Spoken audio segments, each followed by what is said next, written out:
அனைவருக்கும் வணக்கம். இன்றைக்கி நம்ம அறிந்து கொள்வோம்ல என்ன பற்றி தெரிஞ்சுக்க போகிறோம்னா, ஆன்மீகவாதிகள் தியானம் பண்ணுறதுக்கான முக்கியமான காரணமும் அதனுடைய பலன்களும் தான் தெரிஞ்சுக்க போகிறோம். தியானம் பண்ணுறது நம்முடைய மனசை அலைப்பாய விடாமல் தடுத்து ஒரு நிலைப்படுத்தி அதை நல்ல செயல்பாட்டு முறையில் கொண்டு வரதுக்காக தான் மிகவும் முக்கியமாக பயன்படுது. தியானம் செய்கிறதுனால நம்மளோட மனது ஒரு நிலைப்படுத்தவும், அதோடு இல்லாமல் மன அழுத்தத்திலிருந்து வெளியில் வரவும், நினைவாற்றல் குறிப்பாக நினைவாற்றலை அதிகரிக்கவும், சமநிலையை நம்ம இழக்காமல் நாம் இருக்கவும் உதவுது. அறிவியல் ரீதியாகவும் தியானம் பண்ணுறதுக்கு நிறைய காரணங்கள் சொல்லியிருக்காங்க. பலவிதமான நன்மைகளும் நடக்குதுன்னு சொல்லியிருக்காங்க. சித்தர்கள் ரிஷிகள் எல்லாருமே பல ஆண்டு தவம் இருந்து வரம் பெற்றிருக்காங்க அப்படின்றதெல்லாம் நம்ம கேள்விப்பட்டிருக்கோம். இப்போது கூட அவங்கள ஆன்மீகத்தில் ஈடுபடுத்திக்கிட்டு பலரும் பல வீட்லேயும் பலரும் பல இடங்கள்லேயும் தியானம் பண்ணிட்டு தான் இருக்காங்க. மன அழுத்தங்கிறது ஏதாவது ஒரு குடும்ப பிரச்சனைனாலோ, இல்லை காதல் தோல்வியினாலோ, இல்லை வேறு ஏதோ வாழ்க்கையில் தோல்வியினாலோ, இல்லை துரோகத்தாலோ, கஷ்டத்தினாலோ, எதனாலேயோ வரலாம். ஆனால் அந்த மன அழுத்தத்துலேருந்து வெளியில் நம்ம வர்றதுக்கு தியானம் பண்ணுறது மிகவுமே ரொம்ப நல்ல விஷயம். அது ரொம்ப நல்ல பயன்படுத்தும் கூட. உடல்நிலை சரியில்லாமல் இருப்பதுனாலும் கூட நமக்கு மன அழுத்தம் வரலாம். அது போன்ற பிரச்சனைகளுக்கு தியானம் பண்ணுறது அப்படிங்கிறது மிக நல்ல தீர்வாக இருக்கும். மருத்துவர்களும் தியானம் பண்ணுங்கன்னு தான் சொல்கிறாங்க. ஒரு நாளைக்கு குறைஞ்சபட்சம் 10 அல்லது 15 நிமிடம் நம்முடைய மனசை ஒருநிலைப்படுத்தி தியானம் பண்ணுறதுனால நமக்கு நிறைய பலன்கள் கிடைக்கும். அது என்னென்ன அப்படின்றத பார்க்கலாம். கட்டுப்பாடு, ஒழுக்கம், இது எல்லாமே ஒரு மனிதனுக்கு மிகவும் முக்கியமானது. ஆறறிவு உள்ள நம்ம அதை மிகவும் நன்றாக சரியாக கடைப்பிடிக்க வேண்டும். தியானம் பண்ணுறதுனால மனம், உடல், எண்ணம் போன்ற எல்லாமே நம்மளோட கட்டுப்பாட்டுக்குள்ளே இருக்கும்.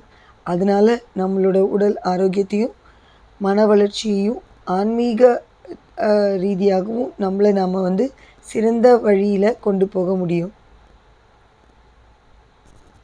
சமநிலை ஏற்படுத்துதல், இது என்னன்னா, தியானம் பண்ணுறதுனால நம்மளோட ஆன்மா, உடல், மூளை, இது எல்லாமே ஒரு சமநிலைக்கு வரும். அப்படி அந்த சமநிலைக்கு வரும்போது நம்மளுடைய செயல்களும் நல்ல விதமாகவும், பிறருக்கு எந்தவித துன்புறுத்தல் இல்லாத வகையாகவும், அதோடு மட்டும் இல்லாமல் நம்மளோட வாழ்க்கையிலேயே அது நல்ல பெரும் ஒளியையும், நல்ல பெரும் மாற்றங்களையும், நல்ல சிறந்த நிலையையுமே கொடுக்கும். 3வது தெய்வீக உணர்வு. தியானம் பண்ணுறதுனால நமக்கு ஒரு பாசிட்டிவ் எனர்ஜியோட ஒரு கனெக்டிவிட்டி ஒன்று கிடைக்கும். அதுதான் நம்ம கண்ணுக்கு தெரியாமல் இருக்கிற தெய்வ சக்தி. அந்த பாசிட்டிவ் எனர்ஜியோடு நம்ம கனெக்ட் பண்ண முடியும் நம்மளை.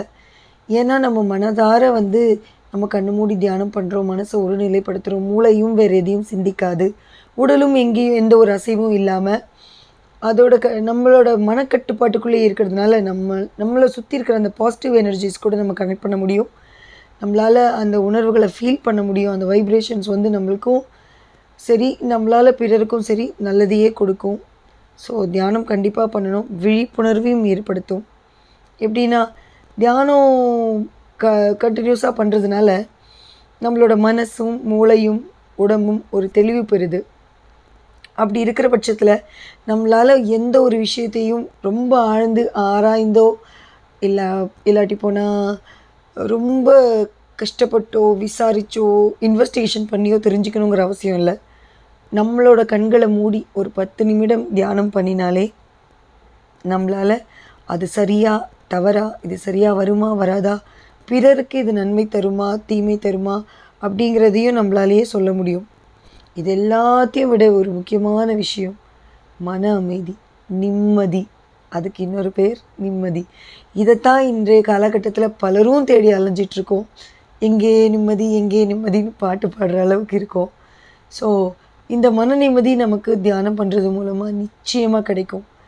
ஏன்னு கேட்டிங்கன்னா, நம்ம மனசுக்கு அமைதி கிடைக்குது, மூளைக்கு ஒரு காம்னஸ், ரெஸ்ட் எல்லாமே கிடைக்குது, உடலும் அந்த ஒரு குறிப்பிட்ட நேரத்தில் வந்து எந்த ஒரு அசைவும் இல்லாமல் எதை பற்றியும் சிந்திக்காமல் நம்மளோட மனசை ஒருநிலைப்படுத்தும் போது நமக்கு எது நல்லது, நம்ம என்ன தப்பு பண்ணுறோம், நம்ம எது சரியாக பண்ணுறோம், நம்மளால் மற்றவங்களுக்கு என்ன தப்பு நடக்குது, நம்ம குடும்பத்துக்கு நம்ம என்ன சரியாக பண்ணணும், நம்மக்கிட்ட இருக்கிறத வச்சு எப்படி நம்ம சந்தோஷமாக வாழலாம் அப்படிங்கிற எல்லா விதமான கேள்விகளுக்கும் அந்த தியானம் பதில் அளிக்கும். அதனால் நம்மளுக்கு நிம்மதியும் கிடைக்கும். இது போல் இன்னும் பல விஷயங்களை நீங்கள் தெரிஞ்சுக்கணும்னு ஆசைப்பட்டீங்கன்னா, நினச்சிங்கன்னா, உங்களுக்கு ஆர்வம் இருந்தால் என்னோடய சேனல் சப்ஸ்கிரைப் பண்ணி வச்சுக்கோங்க. மறக்காமல் லைக் பண்ணுங்கள், ஷேர் பண்ணுங்கள். இன்னும் பல விஷயங்களை உங்களோட பகிர்ந்துக்கணும்னு நான் ஆசைப்பட்றேன். இது வரைக்கும் சப்ஸ்கிரைப் பண்ணியிருக்கிற எல்லாருக்குமே மிக்க நன்றி. இது போன்று தொடர்ந்து